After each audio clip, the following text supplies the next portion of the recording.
بسم اللہ الرحمن الرحیم والصلاة والسلام علی رسولہ الکریم صلی اللہ علیہ وآلہ وسلم۔ السلام علیکم۔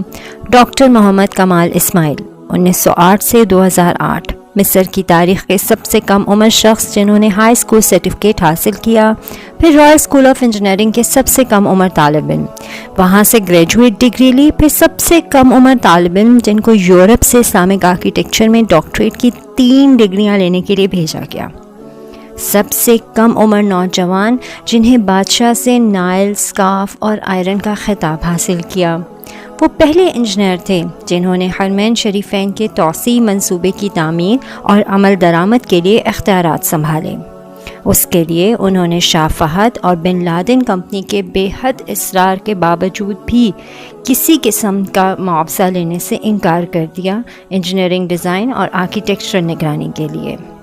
وہ کہا کرتے تھے کہ میں 2 مقدس مساجد کے کاموں کے لیے کیوں معاوضہ لوں اور قیامت کے دن اللہ تعالیٰ کا کیسے سامنا کروں گا۔ انہوں نے 44 سال کی عمر میں شادی کی، ان کی بیوی نے بیٹے کو جنم دیا اور زچگی کے بعد فوت ہو گئیں۔ اس کے بعد وہ مرتے دم تک عبادت الہی میں مصروف رہے۔ محمد کمال اسماعیل نے حرمین شریفین میں سفید پتھر نصب کرایا۔ یہ وہ پتھر ہے جو ہر مکی میں مطاف، چھت اور باہر صحن میں لگا ہے۔ اس کی خصوصیت یہ ہے کہ یہ گرمی کو جذب کر کے فرش کی سطح کو ٹھنڈا رکھتا ہے۔ یہ پتھر ایک ملک گریس میں ایک چھوٹے سے پہاڑ میں دستیاب تھا۔ اس کی کہانی بھی بہت دلچسپ ہے۔ وہ سفر کر کے گریس گئے اور حرم کے لیے کافی مقدار میں تقریباً آدھا پہاڑ خرید لیا، معاہدہ کیا، معاہدے پر دستخط کر کے واپس مکہ لوٹے اور سفید پتھر اسٹاک میں آ گیا اور مکہ حرم میں پتھر کی تنصیب مکمل ہو گئی۔ 15 سال بعد سعودی حکومت نے ایسا ہی پتھر مسجد نبوی صلی اللہ علیہ وآلہ وسلم میں بھی نصب کرنے کا کہا۔ انجینئر محمد کمال کو جب بادشاہ نے مسجد نبوی میں ویسا ہی ماربل لگانے کو کہا تو وہ بہت پریشان ہوئے، کیونکہ کرۂ ارض پر واحد جگہ گریس ہی تھی جہاں یہ پتھر دستیاب تھا، جو کہ آدھا پہاڑ تو وہ پہلے ہی خرید چکے تھے۔ انجینئر محمد کمال بتاتے ہیں کہ وہ گریس میں اسی کمپنی کے چیف ایگزیکٹو کے پاس گئے، اس سے ملے اور ماربل کی بقایا مقدار جو اس ٹائم بچ گئی تھی اس کے بارے میں پوچھا، تو چیف ایگزیکٹو نے بتایا وہ ماربل تو ہم نے آپ کے جانے کے بعد بیچ دیا تھا، اب تو 15 سال بھی ہو گئے ہیں۔ کمال صاحب بہت افسردہ ہوئے اور میٹنگ چھوڑ کر جانے لگے اور آفس سیکرٹری سے ملے تو گزارش کی کہ مجھے اس شخص کا اتا پتہ ہی بتا دیں جس نے بقیہ تمام ماربل کی مقدار خریدی۔ تو اس نے کہا کہ پرانا ریکارڈ تلاش کرنا بہت مشکل ہے، لیکن آپ مجھے اپنا فون نمبر دے دیں، میں تلاش کرنے کی کوشش کرتی ہوں۔ انہوں نے اپنا نمبر اور ہوٹل کا پتہ دیا اور اگلے دن آنے کا وعدہ کر کے چلے گئے۔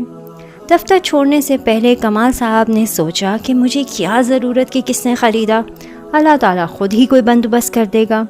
اگلے دن ایئرپورٹ جانے سے چند گھنٹے قبل انہیں فون کال آئی کہ مجھے ماربل کے خریدار کا ایڈریس مل گیا ہے۔ اب وہ بہت آہستہ رفتار سے دفتر گئے کہ اب کیا کروں گا خریدار کے ایڈریس کو، کیونکہ اتنا لمبا عرصہ گزر گیا ہے، اب کہاں ملے گا۔ وہ دفتر پہنچے تو سیکرٹری نے کمپنی کا پتہ دیا جس نے ماربل خریدا تھا۔ جب انہوں نے وہ پتہ دیکھا تو کچھ دیر کے لیے ان کا دل دھڑکنا بھول گیا، پھر زور کا سانس لیا، کیونکہ وہ کمپنی جس نے ماربل خریدا تھا وہ سعودی تھی۔ انہوں نے سعودیہ کی فلائٹ پکڑی اور اسی دن سعودی عرب واپس پہنچ گئے اور سیدھا اس کمپنی کے دفتر گئے اور ڈائریکٹر ایڈمن کو ملے اور پوچھا کہ آپ نے اس ماربل کا کیا کیا جو گریس سے خریدا تھا؟ تو اس نے کہا کہ مجھے یاد نہیں۔ پھر اس نے اسٹاک روم سے رابطہ کیا اور ان سے پوچھا کہ وہ سفید ماربل جو گریس سے منگوایا گیا تھا وہ کدھر ہے؟ تو انہوں نے کہا کہ وہ تو ساری مقدار موجود ہے اور اس کو کبھی استعمال ہی نہیں کیا گیا۔ کمال صاحب ایک بچے کی طرح رونے لگے اور کمپنی کے مالک کو پوری کہانی سنائی۔ انہوں نے کمپنی کے مالک کو بلینک چیک دیا اور کہا جتنی رقم بھرنی ہے بھر لو اور ماربل کی تمام مقدار میرے حوالے کر دو۔ جب کمپنی کے مالک کو پتہ چلا کہ یہ تمام ماربل مسجد نبوی صلی اللہ علیہ وآلہ وسلم میں استعمال ہونا ہے تو اس نے کہا میں 1 ریال بھی نہیں لوں گا، اللہ نے یہ ماربل مجھ سے خرید کر آیا اور پھر میں بھول گیا۔ اس کا یہ مطلب یہی تھا کہ یہ ماربل مسجد نبوی صلی اللہ علیہ وآلہ وسلم میں ہی استعمال ہونا ہے۔